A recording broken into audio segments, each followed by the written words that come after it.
রাজ্যে গণতন্ত্রের ধারাবাহিক মৃত্যু, এই যে কমরেড বাদল সিংয়ের যে মৃত্যু, এটা শুধু বাদল মৃত্যু না, এই রাজ্যে ভারতীয় জনতা পার্টি ক্ষমতাসীন হওয়ার পর সংবিধান এবং গণতন্ত্রকে প্রায় প্রতিদিন যে খুন করা হচ্ছে, এটা তারই ধারাবাহিক।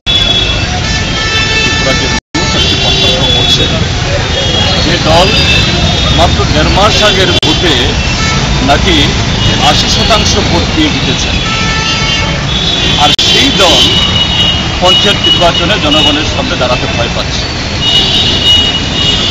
সেই নির্বাচনটা যে একটা প্রহসন, ছাপ্পা, গণতন্ত্রের বলাৎকার, এই পঞ্চায়েত নির্বাচনে প্রস্তুতি শুরু থেকে বিজেপি যা করছে তারই আছে প্রমাণিত, এবং একজন তরতাজা যুবক তার জীবন দিয়ে এই সত্যটাকে আরও বেশি সারা দেশের সামনে নগ্নজনকভাবে বা দুঃখজনকভাবে এটাকে তুলে ধরে।